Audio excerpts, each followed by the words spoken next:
ఉండడంటే అతిశయోక్తి కాదు. నోట్లను లెక్కించడం, నిల్వ చేయడం ప్రతి ఒక్కరూ ఆనందించే పని. ముఖ్యంగా నేటి డిజిటల్ యుగంలో ఆన్లైన్ చెల్లింపులు విస్తృతంగా పెరిగినప్పటికీ నగదు లావాదేవీలు పూర్తిగా తగ్గలేదు. కానీ నోట్లు మీ ఆరోగ్యాన్ని కూడా దెబ్బతీస్తాయని మీకు తెలుసా? సాధారణంగా నోట్లు ఒకరి చేతి నుండి మరొకరికి మారుతూ ఉంటాయి. కానీ ఇది జరిగినప్పుడు వాటిలో ఉండే సూక్ష్మ క్రిములు, వైరస్లు ఒకరి నుంచి మరొకరికి వ్యాప్తి చెందుతాయి. న్యూయార్క్ బ్యాంకులో నిర్వహించిన పరిశోధనలో కరెన్సీ నోట్లపై వైరస్లు, బ్యాక్టీరియా, జంతువుల DNA కూడా ఉన్నట్లు కనుగొన్నారు. కాబట్టి ఆరోగ్యాన్ని కాపాడుకోవడానికి నోట్లను తాకిన తర్వాత మీ చేతులను బాగా కడుక్కోవడం అవసరం. చాలా మంది రెస్టారెంట్లు, హోటళ్లలో మెనూ కార్డులు తాకుతుంటారు. క్రిములు దీని ద్వారా కూడా మన శరీరంలోకి ప్రవేశించవచ్చు.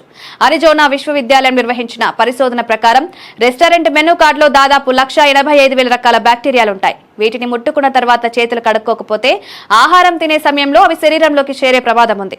అందుకే రెస్టారెంట్ మెనూలను తాకిన తర్వాత ఆహారం తినే ముందు చేతులు కడుక్కోవడం ముఖ్యం. ప్రతిరోజు అనేక రకాల రోగాలను ఆసుపత్రులకు వస్తుంటారు.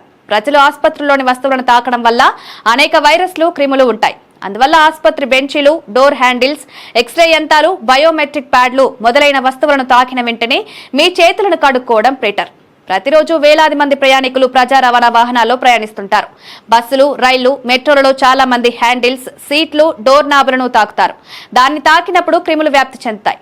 కొలంబియా విశ్వవిద్యాలయంలో నిర్వహించిన అధ్యయనంలో ప్రయాణికుల చేత ద్వారా అనేక సూక్ష్మ క్రిములు వ్యాప్తి చెందే అవకాశం ఎక్కువగా ఉందని తేలింది.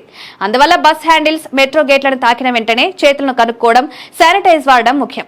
వాల్ స్ట్రీట్ జర్నల్ అధ్యయనం ప్రకారం చాలా మంది వ్యక్తులు కార్యాలయంలో, ఇతర కార్యాలయాల్లో పెన్నులను ఉపయోగిస్తుంటారు. ఈ విధంగా ఉపయోగించే పెన్నులో టాయిలెట్ సీట్ కంటే 10 రెట్లు ఎక్కువ సూక్ష్మ క్రిములుంటాయి. కాబట్టి కార్యాలయాలు, బ్యాంకులు, బహిరంగ ప్రదేశాల్లో పెన్నులను ఉపయోగించేటప్పుడు ప్రత్యేక శ్రద్ధ తీసుకోవాలి. వేరొకరి పెన్ను ఉపయోగించడం